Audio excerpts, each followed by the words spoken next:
Hey, what's up guys? In this video we are going to be going over the concept of clips in Ableton Live. Clips are fundamental. Clips are very important to know and very important to know like what to do with them. So we're going to be doing that, and we're going to be doing that nice and slow. So what is a clip? A clip is an idea. Clip is the DNA of music, and a clip in Ableton can be an audio file, which could be a number of things. It could be a loop. It can be a one shot, which would be just like a single clap. It could be like a white noise sweep. It could be whatever. A clip could also be like a full movie file. A clip could be a voice memo from your iPhone. Any kind of media is a clip, basically. And understanding that is extremely powerful. So what we're going to do is we're going to be dropping in some clips into Ableton. I'm going to show you how to do that. So one thing I want to do first is to kind of clean up the session and arrangement view. And I want to point out first that the channel strips, each of these, right? I'll just draw it in. Let's just draw it in. So we have one of these here. One of these is a channel strip, right? And each of them is a channel strip. The one I have selected here is a MIDI channel strip, right? A little bit different. The one over here, it says so, is a audio channel strip, right? Still makes sound, but it's a different way to go about it. One is MIDI, one is audio. Don't overthink that too much, but just realize that there's different ones, and they'll become more and more clear. These guys over here that attach to the master are sends, and I'll be going over these a little bit later. And then over here is the important one, which is your master output. Master output is always on the right. All right, so we have channel strips. Each one of these is a separate channel strip. Let's get rid of that. When you hit tab, when you go from session to the arrangement, everything rotates clockwise.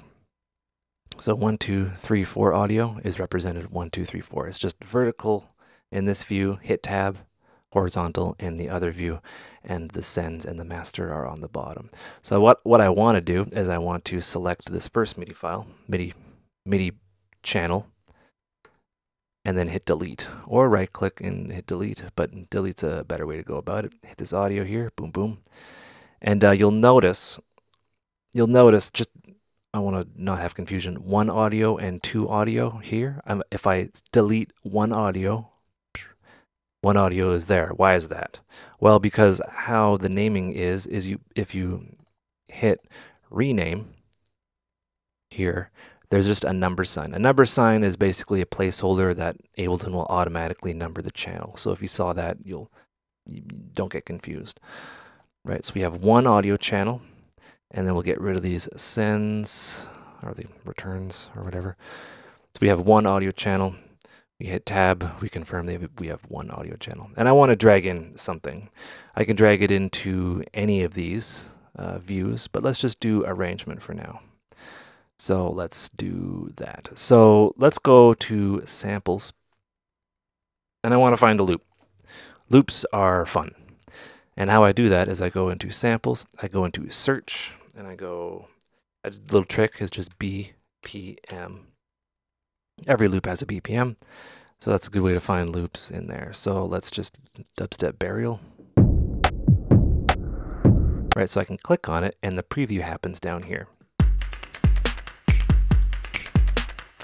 Right, this one sounds cool. So what I'm going to do, I'm just going to drag it, and I can drag it into here. Boom. So I have that. It's dragged in. A little small. What I can do is I can take my mouse and go up here, have the magnifying glass, click here, and then pull the mouse down.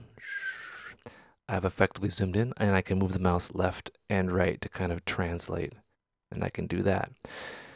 So I'm going to, well, I have this selected, and when you select a clip in the arrangement view, which the view we're in right now, and you hit play, it will play at the beginning of that clip.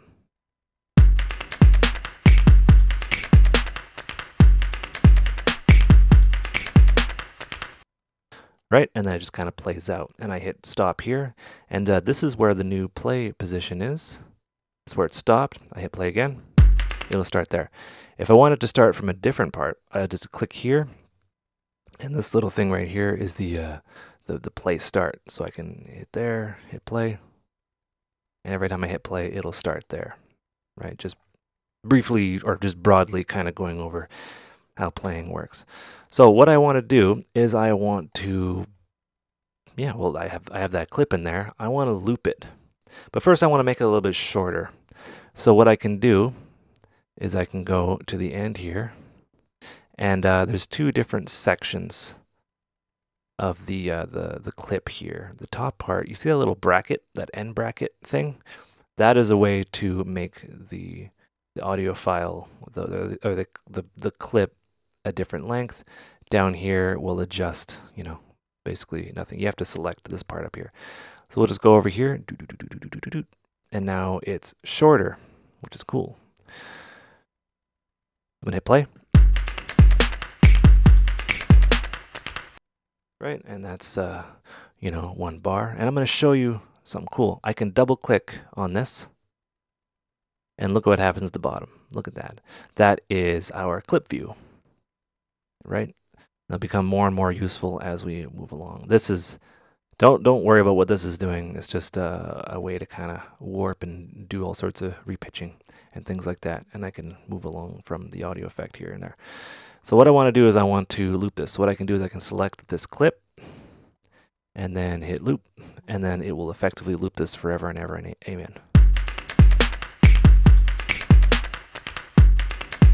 Right? If I want to loop a custom region, what I can do is I can select the bottom aspect of the clip here. If I select the top part, that just moves it around, right? If I select the bottom part, I can actually select it. So it's context sensitive where the mouse is. So what I'm doing is I'm clicking and I'm dragging, and then what I can do is I can right click, loop, and I can just loop that one part, hit play, right? That's all well and fun. So what I want to do is I want to change the loop point back to where it is, things like that. And you'll notice up here, this is the mythical stuff at the top. This is the loop control, this whole area right here, right? So it's the loop start, where the loop is starting. I can change that, but the length is important. It's 1 bar, right? 1 bar, not 1 bar and a bit. It's 1 bar. This right here, 2 bars, 1 bar. So this is an easy way to verify that you're working within 1 bar. So this is a loop, right? An audio clip nonetheless, but it's a loop. So let's click this little X here, and let's find this. All right. Yeah, we'll just drag that in. We'll drag it in below, and you'll notice that there's like a ghost kind of clip right here.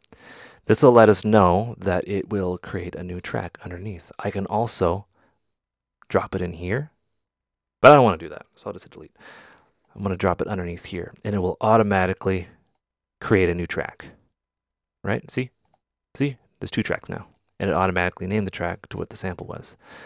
I'll just delete that. What I can also do alternatively is I can right click here and go insert audio track, and then drop that in, right? So there's multiple ways of going about it, right? So we're working with audio. So yeah, I'll just drag that in and I can move that around. And yeah, let's give that a play.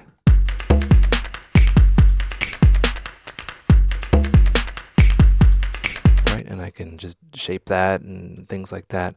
So, keyboard shortcuts. Write this down. All right, so if we want to copy and paste, well, Control C. Once we have the clip selected, Control C, and we'll select another portion of that right there. We'll just select that part and go Control C again, or Control V to paste. Right, copy and paste. We've essentially pasted the clip over here, and we can move that around. And that's a good way to go about it. But if we want to select an area and then duplicate whatever's in this area over, it is Shift D, and it'll duplicate that over to the left, right? And we can do that with this. I'm just hitting Control D to do that. And it's a lot better than going Control C or like right-clicking, copy, select here, paste, it's kind of whatever, right? And then I can move that around. So loop, one shot, cool. All right, so we're gonna go into maybe some confusion, maybe not some confusion.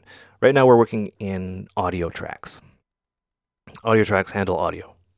Audio tracks can record audio, they can playback audio, you can group audio, you can do a lot of things with audio. We're going to do something with MIDI. Now, MIDI is pretty awesome. You've probably heard of it. You probably know a lot about it. MIDI has been the standard for 30 years. And it's another track type in Ableton. So what I'm going to do is I'm going to go up to sounds. And I want a bass. So here's a bass, and these aren't audio files at all. These are ADVs. Okay. Well, I'm gonna listen to one. Okay. So there's that one. I'm gonna drag that in to here.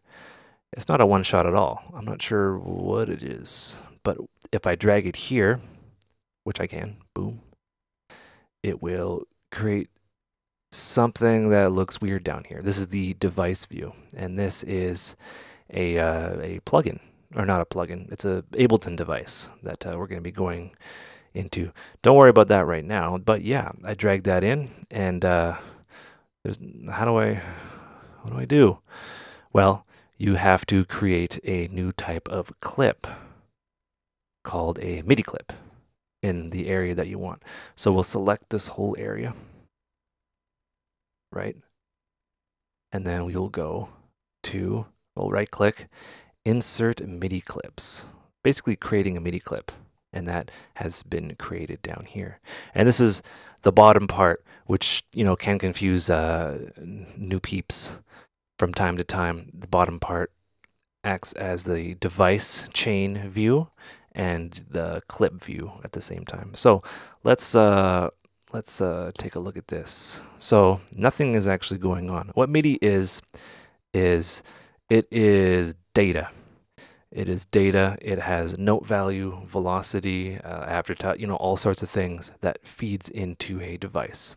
It can be a huge modular, assuming you have MIDI to CV. It can be like another synth. It can be a device in Ableton. It could be a Max for Live device. It could be an entirely different program. It could be a laptop halfway around the world. MIDI is just data that says play this note, play it this hard for this long, and you know, MIDI is just so flexible, and they really kind of nailed it. So what I want to do is I want to just go down here, and I can draw in MIDI in a number of ways. And I want to first go over the grid, because that's very important. The grid in Ableton. So you'll notice that we moved around this conga thing. It kind of snaps to, we can't interpolate between these two places here. And that's because of the grid. And the grid is this right here. It's set on 16ths, right? And it's an adaptive grid, right? So remember how we were zooming in and out? Let's select this and then zoom out. You'll notice the grid down here will go from eighths to quarters to half a bar to 1 bar. So now each of these little blocks represents a bar, right? And we can verify because we know this loop is 1 bar because it says right there. You might want to watch this video a couple times if you're struggling. So the grid kind of works like that. We can also, we zoom in, it goes back to 8. We can also right click almost anywhere to the grid options here. Now these are the grid options. Right now it's an adaptive grid. There's different options of adaptive grid. I leave it on narrow. It seems to work quite a bit depending on the size of your screen or how your workflow is. We can adjust and use the fixed grid. So we can have the fixed grid set to 1 bar. Boom. So now the grid is 1 bar. It'll snap to 1 bar, right? And we can only select 1 bar. And this is good for arrangement. If we zoom in, zoom out, it'll always stay 1 bar. All right, so I'll right click and then go back to narrow because narrow is king. So let's go back to that clip by clicking on it, and it appears down there. Same grid applies. I'm going to resize it. Same kind of concept applies to this grid. Right now, this grid is set to 64ths. So I'm going to right click and I'm going to go 16ths. Right click and go. So you'll notice the grid has changed to 16ths. I'm going to draw in some notes, some MIDI notes. So this is a keyboard and this represents the clip length. This represents the clip. So I can do it in a number of ways. I can double click and I can zoom in onto here. And let's see what that sounds like. I can double click more. Here's the next one. Write this down. You hit B for pencil or pen, whatever you want. Whatever's more environmentally friendly. Pencil or pen, right?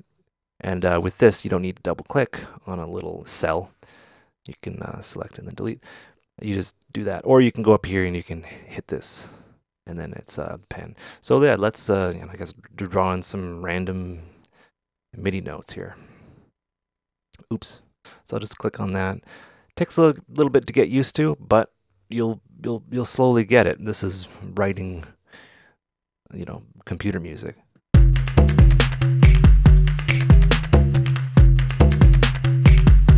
All right, I'm just gonna bring the volume down.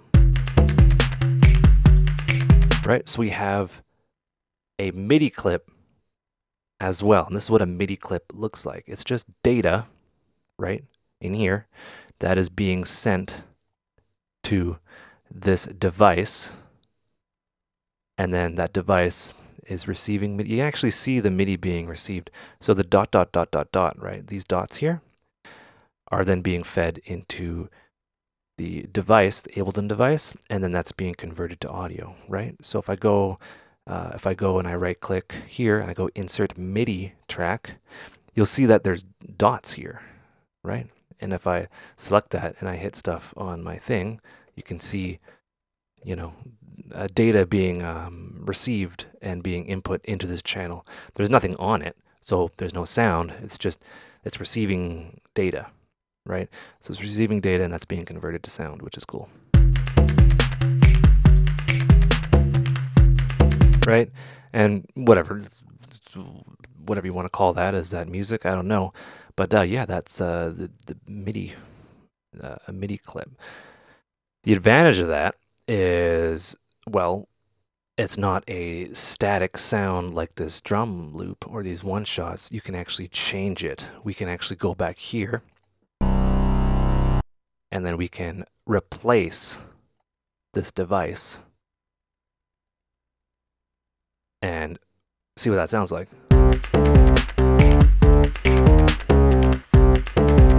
Right, and we can go back and be like, that doesn't sound too good.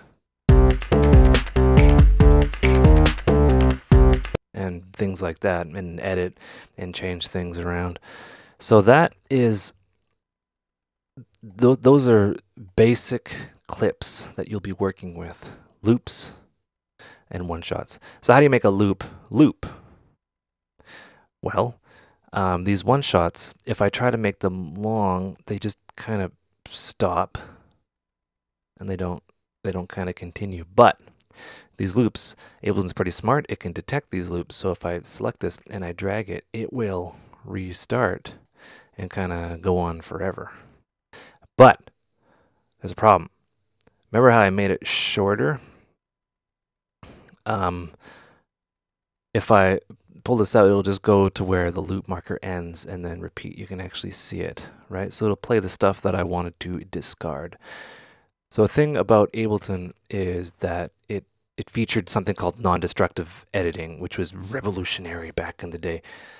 We're going to be doing the same thing. I want to cut that. So, how you would do that back in the day is you would kind of take that and then render it out and then save it and things like that.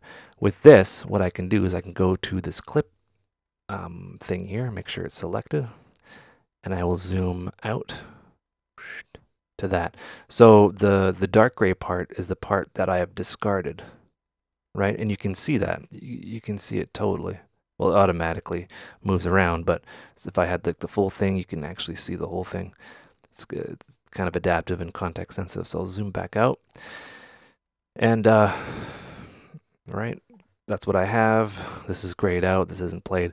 What I want to do is I want to select the loop end region, which is this right here. It says so in our trusty info view, loop end.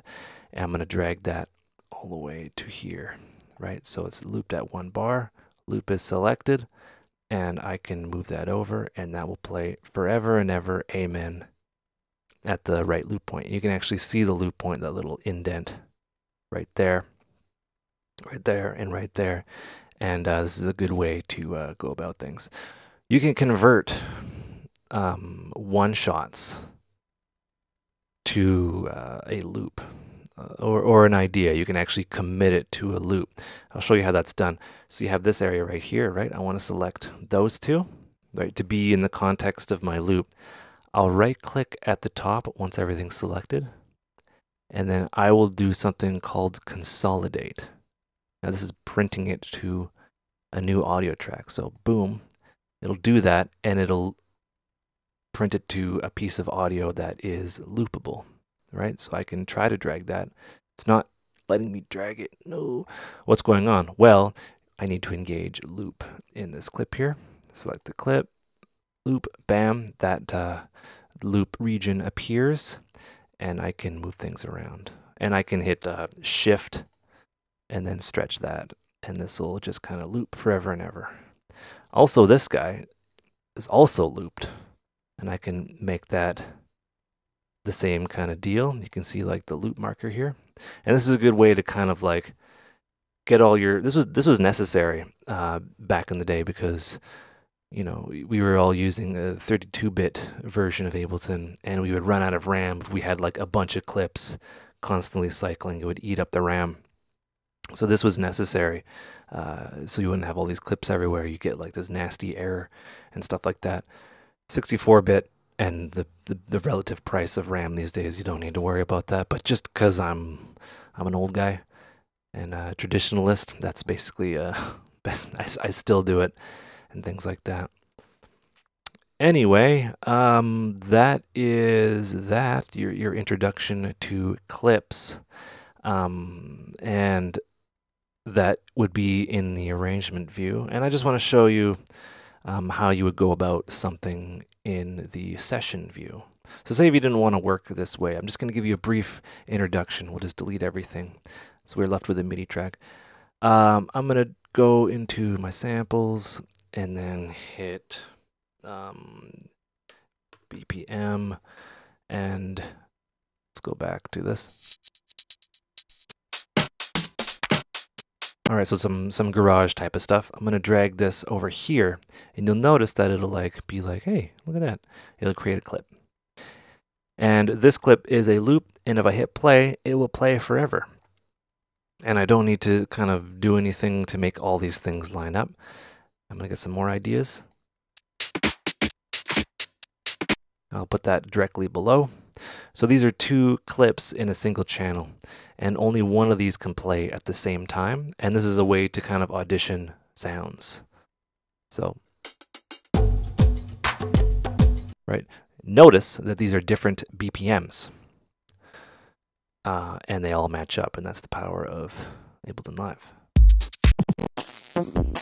Right, so just like I guess a bunch of ideas or whatever. So I have a couple clips here. I'm just gonna start playing them and add them in and see what's going on.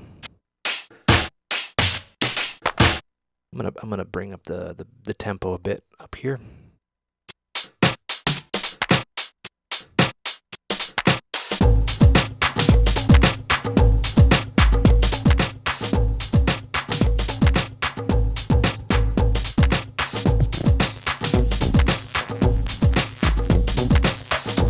Right, and how you stop a clip is to just hit this guy right here in the chain, or in the channel.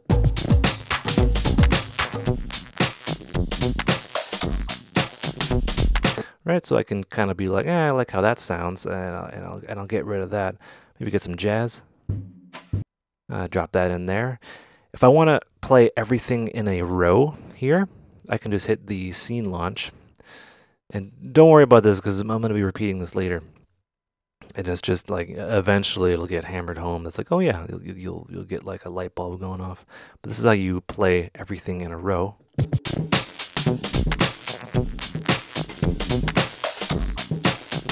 Right, and here's how you stop all clips down here. And it'll stop. And yeah, that's basically the clips in there. For MIDI, you can right-click, insert a MIDI track, and then you just double-click on one of these clips, and it'll create a MIDI track down here. It's set to 16ths, and I'll just draw something in, or what have you, like that. And then I will drag in an instrument, or no, a sound into that. I'll drag it up here into the MIDI, or I'll drag it down here because the channel is selected and the MIDI channel is down here. You'll get it. So yeah, let's give that a play.